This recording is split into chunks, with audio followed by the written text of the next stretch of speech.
जय गुरु जी। संगत जी, संगत जी, हम बहुत कहते हैं और बहुत हमें सुनने को भी मिलता है कि गुरु जी पर भरोसा रखो, उन पर संपूर्ण समर्पण कर दो, सब कुछ उन पर छोड़ दो, अपनी समस्या उनको बताकर सब कुछ भूल जाओ। क्या ये इतना आसान है? क्या हम ये कर पाते हैं? क्या हम ये कर पाए हैं? और ये संपूर्ण समर्पण की जो हम बात करते हैं या संपूर्ण भरोसे की जो हम बात करते हैं, वो एक्चुअली है क्या?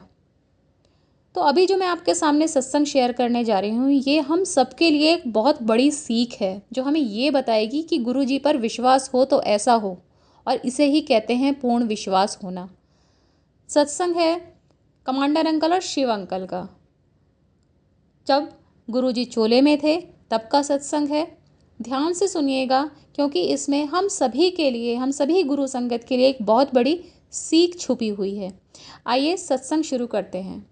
तो संगत जी, होता क्या था कि जब भी किसी संगत के घर में कोई भी प्रमुख अवसर होता था तो वो गुरु जी को उसमें आमंत्रित करते थे, ताकि गुरु जी की जो दिव्य मौजूदगी है उस महोत्सव को, उस समारोह को सौभाग्यशाली बना दे। तो ऐसे ही फिर जब वो उनको निमंत्रण देते थे तो बाकी कुछ और निमंत्रण भी वो एक्स्ट्रा गुरु जी के पास रख कर जाते थे, और गुरु जी वो निमंत्रण फिर संगत में बांट दिया करते थे, जिसके लिए भी उनकी मर्जी होती थी कि मैं इसको बांटूंगा। तो ऐसे ही एक पहला जो निमंत्रण पत्र उनके जीवन का मिला, वो मिला कमांडर अंकल को गुरु जी से। अब उस निमंत्रण के थ्रू उन्हें जाना था होशियारपुर पंजाब में एक विवाह समारोह में। वो बहुत उत्साहित थे कि ठीक है भाई, पंजाब होशियारपुर में मैं जाऊंगा और वो विवाह समारोह अटेंड करूंगा। उसके बाद मैं मुझे इस बहाने जालंधर मंदिर भी चला जाऊंगा, वहाँ माथा टेक कर आऊँगा, और फिर नेक्स्ट डे मैं दिल्ली के लिए आ जाऊंगा, वहाँ नाइट स्टे करके जालंधर में। तो बस उनका ये प्रोग्राम पूरा सेट था, बहुत एक्साइटमेंट थी उनको इसकी। अब क्या होता है कि वो दिन आता है जब विवाह समारोह है, अब वो विवाह स्थल पर पहुंचते हैं। तो जाहिर है कि निमंत्रण पत्र बहुत सारी संगत को दिए गए थे, पर कमांडर अंकल वो पहली संगत थे जो वहाँ पर पहुँचे। उनको देखकर सब आश्चर्यचकित होकर उनको देख रहे थे, बहुत उत्सुकता के साथ, क्योंकि सबको पता चला कि इनको गुरुजी ने भेजा है, महाराज ने भेजा है, दिल्ली से आए हैं। तो सब उनको देखकर कहने लगे गुरुजी आ गए। तो फिर वो आगे पीछे देखने लगे और वो सोचते हैं कि क्या महाराज सच में आ गए हैं। तो ऐसा कुछ नहीं था, बस वो इसी बात से आनंदित थे कि गुरुजी ने अपनी संगत को भेजा था।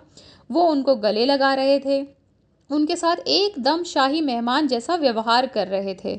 सबसे पहले खाना परोसा जा रहा था तो उनके लिए परोसा जा रहा था। अब ऐसा शानदार स्वागत उनका कभी पहले हुआ ही नहीं था। फिर उन्हें समझ में आया कि ये सब गुरुजी की मेहर है, वो गुरुजी की संगत हैं और वो गुरुजी को ही वहाँ प्रतिनिधित्व कर रहे हैं। तो बस थोड़ी देर बाद वो देखते हैं कि दिल्ली से एक और संगत आती हैं, जिनका नाम है शिव अंकल, जिनको हम सब जानते हैं। तो वो अपनी बेटी के साथ वहीं समारोह में पहुँचे। अब क्या हुआ, दोनों ने अपने सत्संग वहाँ पे सारी संगत को सुनाना शुरू कर दिया और वो सब कुछ भूल गए फिर गुरुजी की बातों में। शिव अंकल का प्रोग्राम ऐसा था कि वो होशियारपुर से 2 बजे निकलेंगे और बस के थ्रू और लुधियाना पहुंचकर वहाँ से ट्रेन पकड़ लेंगे दिल्ली की, उनको सेम डे जाना था।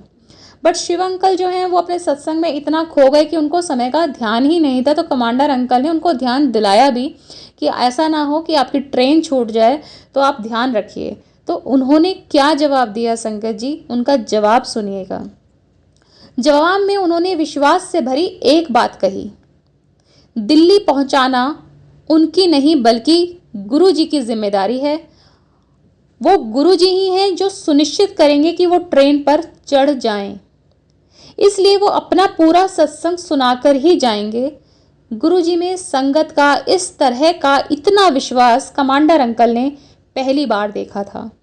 तो बस शिव अंकल ने अपना सत्संग पूरा किया और जो भी उनका एक निर्धारित समय था कि मैं इस टाइम पर होशियारपुर से निकलूंगा, वो उससे ऑलरेडी 15 मिनट लेट हो चुके थे सत्संग सुनाने की वजह से। अब वो निकल गए 15 minute late. But commander uncle का जो भी प्रोग्राम था वो उसी हिसाब से पहले जालंधर मंदिर गए, वहाँ नाइट स्टे किया, उसके बाद दिल्ली के लिए अगले दिन गुड़गांव आ गए। उनकी जब नेक्स्ट मीटिंग हुई शिव अंकल के साथ, तब उन्होंने पूछा कि उस दिन वो सही से, ट्रेन उनकी छूटी तो नहीं थी, उनकी यात्रा के बारे में जब उन्होंने पूछा तो वो क्या कहते हैं, कि जिस बस से वो लुधियाना रेलवे स्टेशन आने वाले थे उस बस का टायर पंचर हो गया था, जिसकी वजह से बस ड्राइवर ने बस को और धीमी गति से चलाया और रेलवे स्टेशन से कुछ किलोमीटर दूर ही उन्हें उतार दिया, जिसकी वजह से वो बहुत लेट रेलवे स्टेशन पहुंचे और उनको ऑटो करना पड़ा। फिर रेलवे स्टेशन पहुंच के वो अपनी बेटी को गोद में लेकर भाग ही रहे थे कि वो देख रहे हैं कि ट्रेन छूट चुकी है ऑलरेडी दिल्ली के लिए। बट क्या होता है कि अचानक ट्रेन रुकती है और उनके सामने वही बोगी आती है जिस पर उन्हें सवार होना था। उसके बाद जैसे ही वो ट्रेन रुकी हुई ट्रेन में अपनी सीट पर बैठते हैं, उसी वक्त ट्रेन एक झटके के साथ बहुत तगड़े स्टार्ट हो जाती है। तो उस दिन उनको ये लगा कि मानो ट्रेन स्वयं नहीं रुकी थी, किसी बाहरी ताकत ने इंजन को जबरदस्ती रोका हुआ था और जैसे ही शिव अंकल अपनी सीट पर बैठे इंजन को छोड़ दिया गया हो। ट्रेन के एक रॉकेट की तरह चलने से अपनी छाती पर पड़ने वाले दबाव का एहसास शिव अंकल को आज भी याद है। पूछने पर पता चला कि ट्रेन काफी समय से आउटर सिग्नल पर खड़ी थी।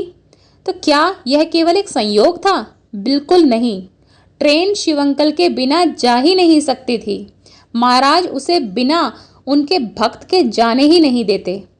और जो विश्वास शिव अंकल ने उस दिन गुरुजी में दिखाया, उससे हम सबको यह सीख मिलनी चाहिए कि क्या हमने अपना सब कुछ गुरुजी के हाथों में सौंप दिया है।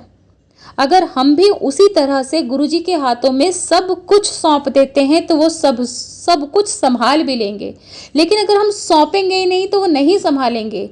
यह इतनी साधारण सी बात है। इसलिए विश्वास कीजिए और सब कुछ गुरुजी पर छोड़ दीजिए। जय गुरुजी, शुक्राना गुरुजी।